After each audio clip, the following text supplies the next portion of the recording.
నమస్కారం. ఈనాటి మన విశ్లేషణకు స్వాగతం. నేడు మనమొక ఆసక్తికరమైన అద్భుతమైన ప్రయాణం చేద్దాం. మన ప్రస్తుత ప్రపంచాన్ని శాసిస్తున్న ఆర్టిఫిషియల్ ఇంటెలిజెన్స్, అల్గోరిథమ్స్, డిజిటల్ నెట్వర్కుల గురించి మనందరికీ తెలుసు. అయితే వీటి మూలాలెక్కడున్నాయో వెతుక్కుంటూ ఏకంగా వేల సంవత్సరాల క్రితం నాటి ప్రాచీన ప్రపంచంలోకి వెళ్లి చూద్దాం. అసలు ఒక చిన్న ప్రశ్న ఆలోచిద్దాం. స్మార్ట్ఫోన్లో, సెల్ఫ్ డ్రైవింగ్ కార్లో, చాట్బాట్లు, వీటన్నింటి వెనుక ఉన్న ఆర్టిఫిషియల్ ఇంటెలిజెన్స్, ఆ సంక్లిష్టమైన అల్గారిథమ్స్ నిజానికి ఎక్కడ పుట్టాయి? సిలికాన్ వ్యాలీలోనా, లేక 20వ శతాబ్దపు వెస్టర్న్ ల్యాబ్స్లోనా? కాదు. దీని సమాధానం నిజంగా చాలా ఆశ్చర్యపరుస్తుంది. అవును, ఆ సమాధానం ఆధునిక టెక్ హబ్లలో దొరకదు. సుమారు 1400 సంవత్సరాల క్రితం, అంటే క్రీస్తుశకం 628వ సంవత్సరంలో రాజస్థాన్ పర్వతాలలోని ఒక నక్షత్రశాలలో దొరుకుతుంది. ఆ ప్రశాంత వాతావరణంలోనే మన ఆధునిక సాంకేతిక యుగానికి గట్టి పునాదులు పడ్డాయి. మొదటి విభాగం, ఏఐ యొక్క రహస్యమూలాలు. పాణిని రాసిన అష్టాధ్యాయి గురించి వినే ఉంటాం. ఇది సంస్కృత వ్యాకరణానికి సంబంధించిన ఒక రూల్ బేస్డ్ గ్రంథం. మరోవైపు ఆధునిక యంత్రాలు మనుషుల భాషను అర్థం చేసుకోవడానికి వాడే న్యాచురల్ లాంగ్వేజ్ ప్రాసెసింగ్, అదేనండి ఎన్ఎల్పి ఉంది కదా. పాణిని వ్యాకరణం ఎంత స్ట్రక్చర్డ్గా ఉంటుందంటే అచ్చం ఒక గణిత సమీకరణంలా, ఒక అల్గోరిథంలా పనిచేస్తుంది.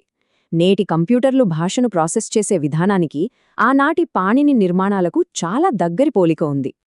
ఇక్కడ ఇంకో ఆశ్చర్యకరమైన విషయం ఉంది. కంప్యూటర్లన్నీ కేవలం 0 మరియు 1 అనే బైనరీ భాషలోనే పనిచేస్తాయని మనకు తెలుసు. కానీ ఈ బైనరీ అంకగణితమనే భావన ప్రపంచంలోనే మొదటిసారి ఎక్కడ కనిపించిందో తెలుసా? అది పింగళుడు రచించిన ఛందశ్శాస్త్రంలో. కవిత్వంలోని ఛందస్సును విశ్లేషించే క్రమంలో ఆయన ఏకంగా బైనరీ గణిత విధానాన్ని ఆవిష్కరించారు. అదే నేటి కంప్యూటింగ్కి ప్రాథమిక భాష కావడం విశేషం. ఇకపోతే రెండవ విభాగం, 0, అదేనండి 0 యొక్క ఆవిష్కరణ. ఎలాంటి ఆధునిక పరికరాలు లేని ఆ కాలంలోనే ఆర్యభట్టలాంటి గొప్ప మేధావి ప్రతిభ ఎంత విశేషమైనదంటే ఆయన పై విలువను ఖచ్చితంగా అంచనా వేశారు. భూమి గుండ్రంగా ఉందని, తన చుట్టూ తాను తిరుగుతోందని చెప్పారు. అంతేకాదు, సౌర సంవత్సరం పొడవును ఏకంగా 7 దశాంశ స్థానాల వరకు ఖచ్చితంగా లెక్కించారు. ఆ గణిత విధానాలే భవిష్యత్తులోని ఎన్నో ఆల్గారిథమ్స్కి మార్గం సుగమం చేశాయి. ఆర్యభట్ట వేసిన ఆ బలమైన పునాది మీద బ్రహ్మగుప్తుడు అనే గొప్ప గణిత శాస్త్రవేత్త క్రీస్తుశకం 628లో బ్రాహ్మస్ఫుట సిద్ధాంతం అనే గ్రంథం రాశారు. అప్పటి వరకు కేవలం ఖాళీని సూచించడానికి వాడిన ఒక చిన్న బిందువుని ఆయన ఒక నిజమైన సంఖ్యగా మార్చేశారు. దానికి 0 అని పేరు పెట్టి దాంతో కూడికలు, తీసివేతలు ఎలా చెయ్యాలో నియమాలు రాశారు. అవే నియమాలను నేటికి ప్రపంచమంతా నేర్చుకుంటోంది. తదుపరి మూడవ విభాగం, అదృష్టాలు మరియు అప్పుల నియమాలు. ఇవి చాలా ఆసక్తికరంగా ఉంటాయి. బ్రహ్మగుప్తుని గొప్పతనం ఏమిటంటే ఆయన ఆ సంక్లిష్టమైన గణితాన్ని సాధారణ మానవ అనుభవాలతో ముడిపెట్టారు. పాజిటివ్ సంఖ్యలను ధన అంటే సంపద లేదా అదృష్టంగా, నెగటివ్ సంఖ్యలను రుణ అంటే అప్పులుగా వర్ణించారు. ఈ సింపుల్ మనీ రూల్స్ ద్వారా నెగటివ్ సంఖ్యలనే ఎంతో కష్టమైన కాన్సెప్టును చాలా సులభంగా అర్థం చేసుకునేలా చేశారు.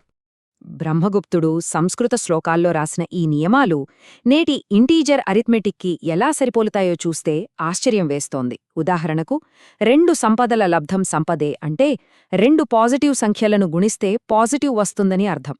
2 అప్పుల లబ్ధం కూడా సంపదే అంటే 2 నెగటివ్ సంఖ్యలను గుణించినా పాజిటివ్ వస్తుందని అర్థం. అలాగే ఒక అప్పు, ఒక సంపద కలిస్తే అప్పు అవుతోంది అంటే ఒక నెగటివ్, ఒక పాజిటివ్ సంఖ్యలను గుణిస్తే నెగటివ్ వస్తోంది. ప్రపంచానికి ఇదొక అద్భుతమైన బహుమతి కదా. ఇవి ఆ కాలానికి ఎంత ముందున్న ఆలోచనలో ఈ ఒక్క మాటతో అర్థమవుతుంది. 6వ శతాబ్దంలో బ్రహ్మగుప్తుడు నెగటివ్ సంఖ్యలను స్పష్టంగా నిర్వచిస్తే ఏకంగా 1100 ఏళ్ల తర్వాత కూడా యూరోపియన్ మేధావులు వాటిని అంగీకరించలేకపోయారు. 18వ శతాబ్దపు ఫ్రెంచ్ గణిత శాస్త్రవేత్త లాజార్ కార్నాట్ నెగటివ్ సంఖ్యలనేవి కేవలం అసంబద్ధం అని కొట్టిపారేశారు. దీన్ని బట్టి ప్రాచీన భారతీయ గణితం ఎంత ప్రగతిశీలమైనదో మనం ఊహించవచ్చు. ఇక 4వ విభాగం, మహాజ్ఞాన బదిలీ. అసలు ఈ జ్ఞానం ప్రపంచానికి ఎలా వ్యాపించింది? చరిత్రను ఒక రిలే రేస్లా చూస్తే ఈ ప్రయాణం చాలా స్పష్టంగా అర్థమవుతుంది. 628లో బ్రహ్మగుప్తుడు రాసిన గ్రంథాలను 773లో బర్మాకిడ్ మిషన్ బాగ్దాద్లోని హౌస్ ఆఫ్ విజ్డమ్కి తీసుకెళ్లింది. 9వ శతాబ్దానికల్లా అరబ్ ప్రపంచం ఈ సున్నాను, నెగటివ్ సంఖ్యలను పూర్తిగా వంటపట్టించుకుంది. అక్కడి నుండి వ్యాపారుల ద్వారా 13వ శతాబ్దంలో ఈ జ్ఞానం ఎట్టకేలకు ఐరోపాను చేరుకుంది. అల్గోరిథం నేడు టెక్ ప్రపంచాన్ని పూర్తిగా శాసిస్తున్న పదమిది. ఈ పదం అసలు ఎలా వచ్చిందంటే, బాగ్దాద్లోని పర్షియన్ మేధావి అల్ ఖ్వారిజ్మీ పేరు లాటిన్ భాషలో ఆల్గోరిథమీగా మారింది. ఆ ఆల్గోరిథమీ నుండే నేటి ఆల్గోరిథం పుట్టింది. ఇక్కడ మరో విశేషమేమిటంటే, ఈ అల్ ఖ్వారిజ్మీ తన గణిత విధానాలను రూపొందించింది బ్రహ్మగుప్తుని నియమాల ఆధారంగానే. బాగ్దాద్ పండితులు ఈ జ్ఞానం మూలాలను ఎన్నడూ దాచలేదు.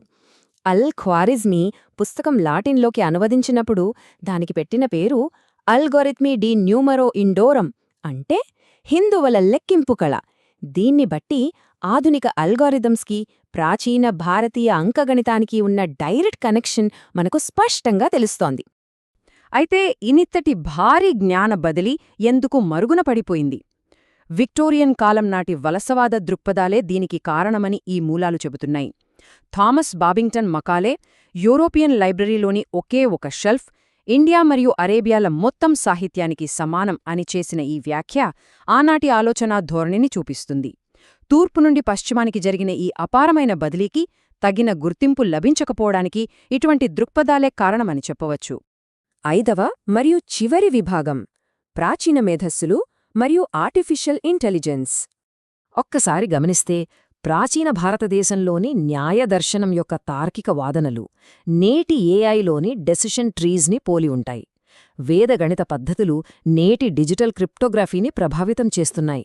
విద్యార్థి సామర్థ్యానికి తగ్గట్టు నేర్పే గురుకుల విద్యా విధానం నేటి ఏఐ పర్సనలైజ్డ్ ఎడ్యుకేషన్ మోడల్స్కి ఒక నమూనాలా ఉంది. ఇక పాణిని వ్యాకరణం నేటి ఆటోమేటెడ్ ట్రాన్స్లేషన్ సిస్టమ్స్ను ఎలా ప్రభావితం చేస్తోందో ముందే చూశాం. ఇదంతా ఆధునిక డిజిటల్ ఆర్కిటెక్చర్కి పడిన గట్టి పునాది. ముగింపుగా ఒక ఆసక్తికరమైన ఆలోచనతో ఈ ప్రయాణాన్ని ముగిద్దాం. ఆధునిక ఆర్టిఫిషియల్ ఇంటెలిజెన్స్ యొక్క ముఖ్యమైన లాజిక్ మొదటగా ప్రాచీన తాళపత్రాల మీద రాయబడితే, రేపటి మన భవిష్యత్తును ఆకృతి చేయగల ఇంకెంది గొప్ప అంతర్దృష్టులు ఆ చరిత్ర పుటల్లో దాగియున్నాయో కదా. ఈ విశ్లేషణ మీకు ఒక కొత్త కోణాన్ని పరిచయం చేసిందని అనుకుంటున్నాను. ఈ అద్భుతమైన జ్ఞాన ప్రయాణంలో తోడున్నందుకు ధన్యవాదాలు. మళ్ళీ కలుద్దాం.